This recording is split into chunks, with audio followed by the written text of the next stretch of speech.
Hey YouTube, welcome back to my channel. I sure am glad you're here today. Today we're going to do something a little different. We're going on a field trip.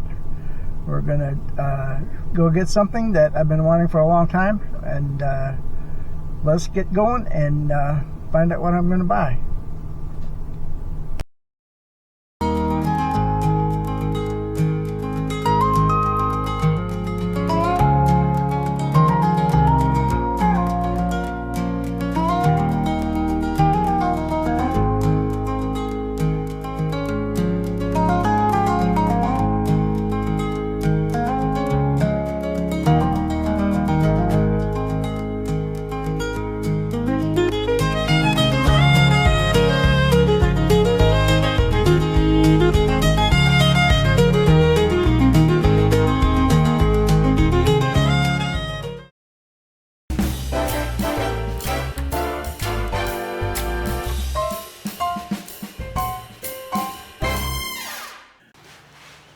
Well, it's the next morning. By the time I got back from Harbor Freight yesterday, it was too hot in the shop to not be in here without fans, so I decided to wait till this morning to unbox it.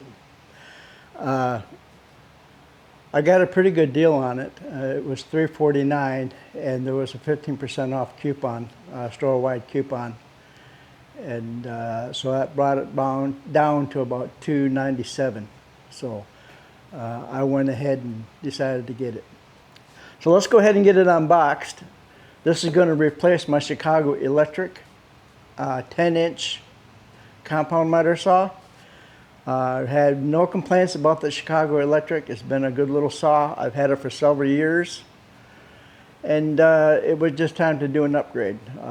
My friend bought a DeWalt 12-inch compound sliding miter saw, and he paid over $500 for it, and I got on sale, and so it kind of incentivized me to upgrade mine. Did you ever hear the expression keeping up with the Joneses? Of course.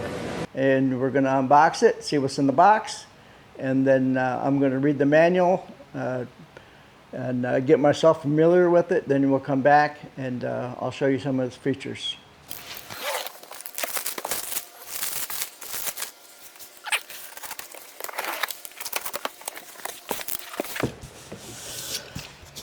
Looks like we got a few things on top here. We've got the extension arms. And of course, the manual. I'll be looking at that here in a minute.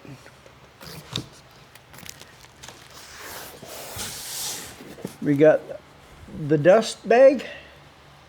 Don't really care for these. I'd rather use a shop vac, or my dust collector rather. And then we have, oh, that's the clamp. And compared to the other one,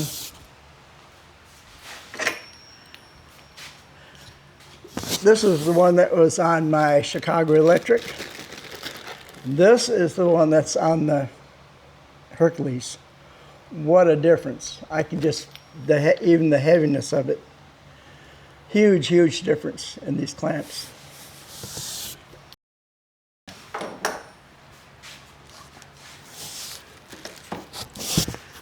And then that's it here in the top. Let's pull this out.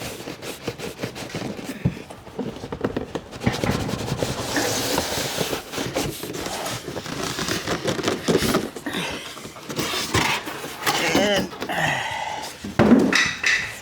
we've got the Hercules. Well, I'm not going to be able to get this out without setting it down on the floor. So let's shut the cameras off. I'll get it set up on the table where it's going to be, and we'll go from there. Okay, I got it out of the box and on the table. The only assembly I had to do was this knob, and of course the extensions here. It said in the manual to use a 6x10 6x10 screw, but I couldn't find any screws anywhere in the box or in any of the plastic bags. So it either doesn't come with the screws or this one doesn't have them. Which is no big deal. I can go to the hardware store and buy a couple M6 by 10 screws. And of course the clamp is I had to put on, and that's about it. They came mostly assembled in the box, which is good. In order to release the saw in its up and down position, it's got a little pin right here. Just push the pin in and it locks. Pull the pin out and it releases. On the front here, it's got a black button here on the bottom that you push up and you can move the saw. It also has indents, so when you push up and then release, it'll move until it hits the next indent. This red button is to give you freedom without hitting the indents. You push that up, lock it in place, and now you can move it anywhere you want.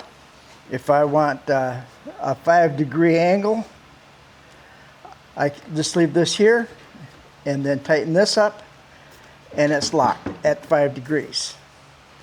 So if you don't want to use the indents, that's what this red button's for.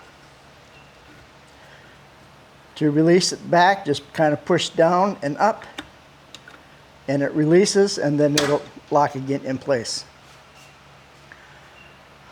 On the front,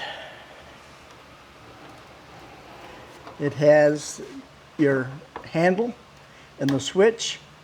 The switch has a little safety spring-loaded lever that you have to push to the left and then start the saw. I have not plugged it in yet. I thought I would walk around it a little bit and show you a few different features of it. So I have not plugged it in yet, but we'll be getting there. Let's look at the side of it. Let's push this down, lock it in place. And then on top here, it has a thumb screw. You can tighten that thumb screw, and it keeps the saw from sliding back and forth. This little red knob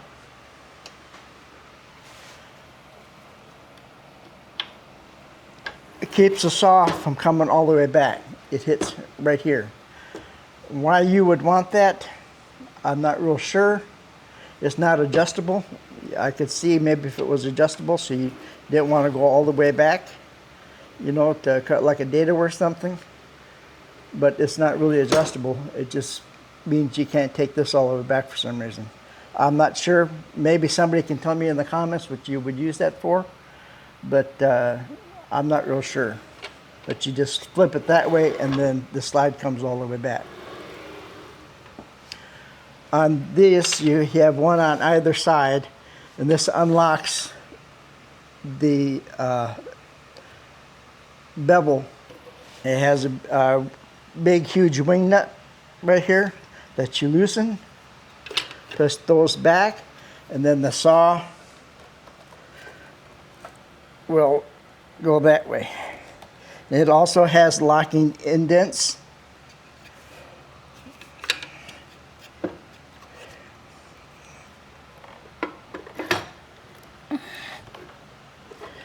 You can push those back and then pull it and it'll lock in place. I believe the indents are 0. Looks like 22.5.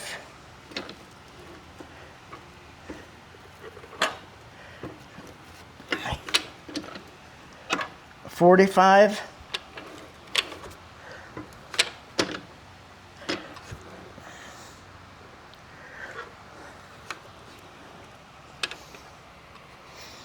And I guess that's as far as it goes.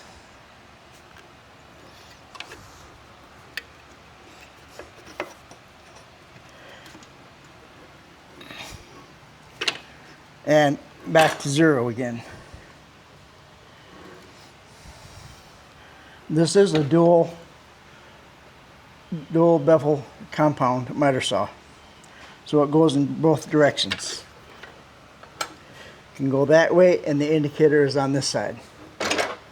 Again, you push that lever back and it locks it into place, into the indents. That releases it.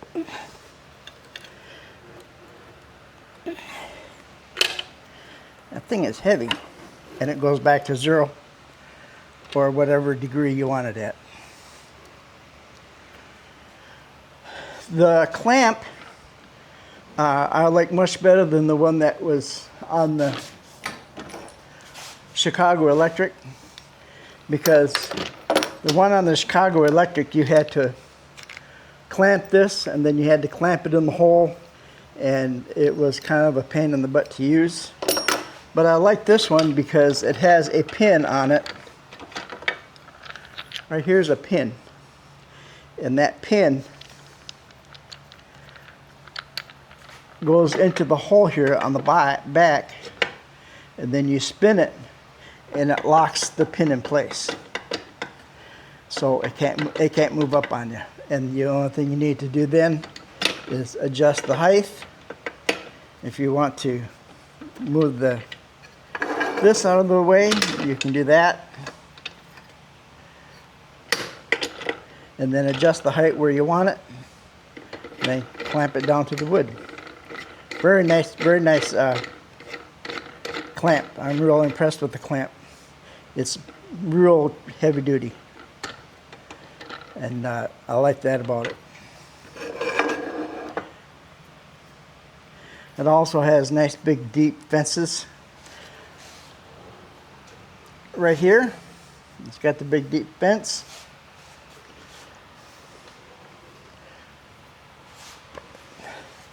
The depth stop, let's take a look at that. The depth stop is this right here. Another feature that I really like about this saw that my Chicago Electric didn't is I can set this depth just by pushing this black lever down. I can set the depth to whatever I want as far as how far the blade goes down. If I don't want to use that depth gauge, I can just flip that up and it goes back to normal regardless of where this is. So if I want to cut a piece of wood first, I can cut it all the way through and then come back. If I want to cut a groove in it, I can just flip that down and it's already preset to where I originally put it. I really like this depth stop. It has a wing nut on it that you can adjust it, and then it locks it in place with the wing nut, and it ain't going to go anywhere. And that's all the way down. Well, very nice engineering on that depth stop for this. On the handle,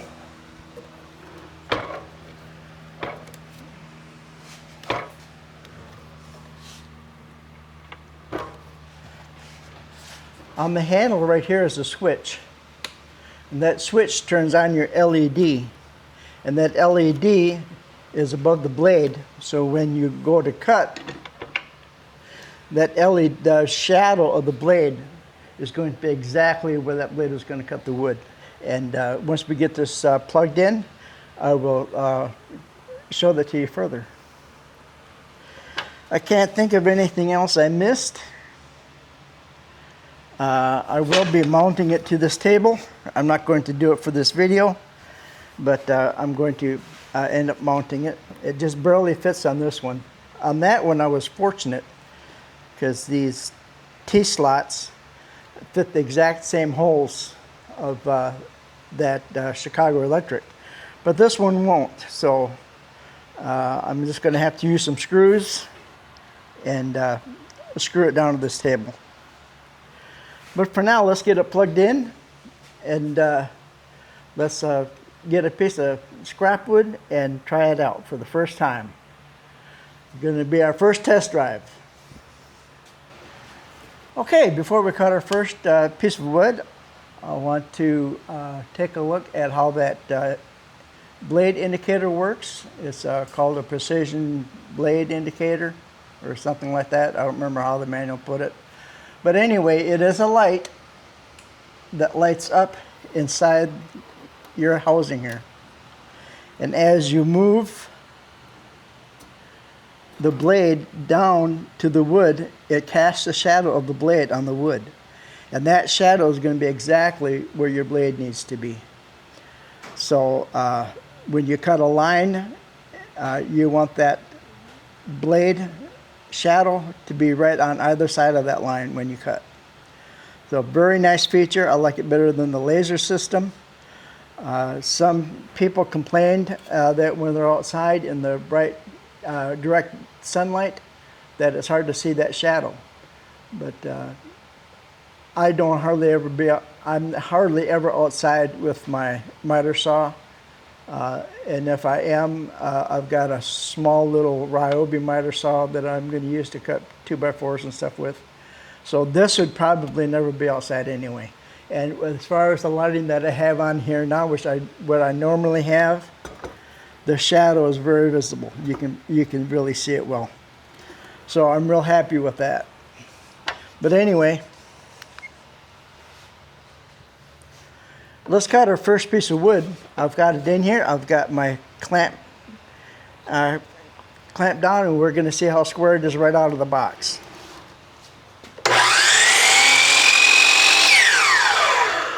One thing to note too is always make sure you have a good grip on it, because this is a 15 amp motor and it's got some torque when you first start it. When you start it up, it jumps.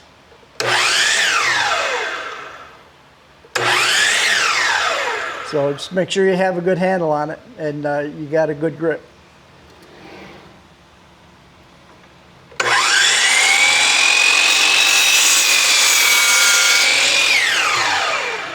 Just like butter. Let's take it off and see if it's square.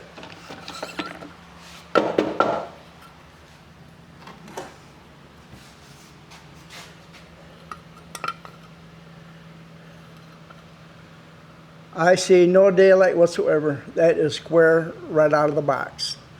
Let's do end cut on it with it up like this.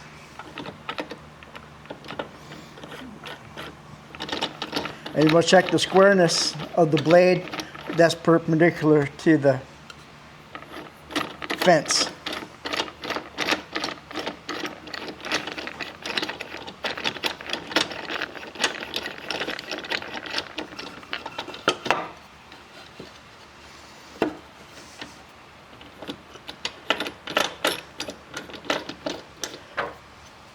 And we'll see just how accurate it is.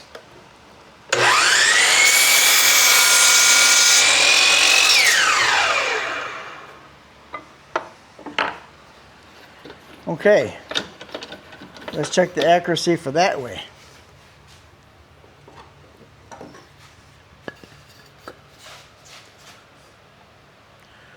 Perfectly accurate. This thing is right on the money, right out of the box. No adjustment necessary, which is a great thing. I've been very impressed with it so far. It seems to be well built. The quality of it is right up there with the DeWalt. Like I said, my friend paid over $500 for his DeWalt and got it on sale. This one was $297 with my 15% discount. So we're going to take this piece of 4x4 and see if my 12-inch will cut a 4x4 without having to turn it around.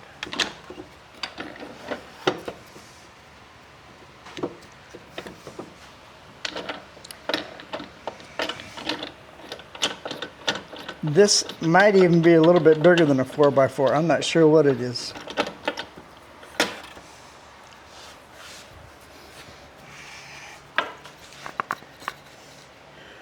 Yeah, this is actually bigger than a 4x4 because it should be 3.5 by 3.5.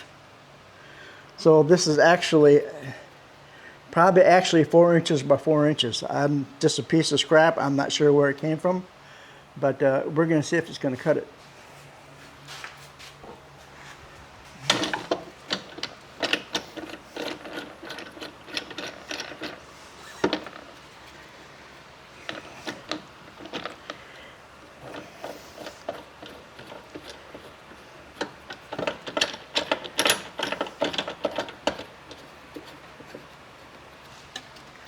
All right, let's try it.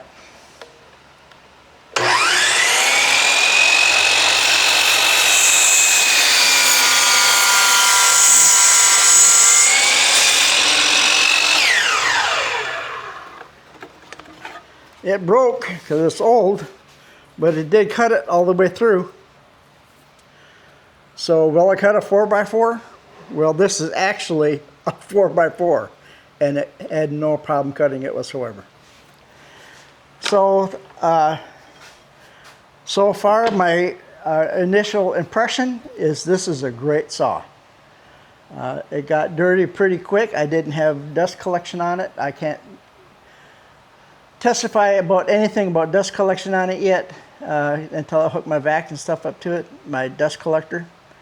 From what I've read on different reviews, the dust collection leaves a lot to be desired. They had a problem with this chute always collapsing in on itself, but so far, of course, you got to have a vacuum hooked up to it first. But I saw some YouTubers hook up their shop vac, and then this would collapse in on itself. This is probably not a very good design right here. But until I hook up my own dust collection and see how it works, I can't attest to that one or another. Anyway, I hope you enjoyed this video. I'm looking forward to using my new tool in my upcoming videos. I'm really happy I bought it. I think it's going to make a great addition to my shop. So anyway, thanks for watching. I hope this helped some of you who are considering buying this Hercules 12-inch compound miter saw. Please like and subscribe. Please like and subscribe. Please like and subscribe. Please like and subscribe to my channel. It would be appreciated. And good luck on your projects. We'll see you next time.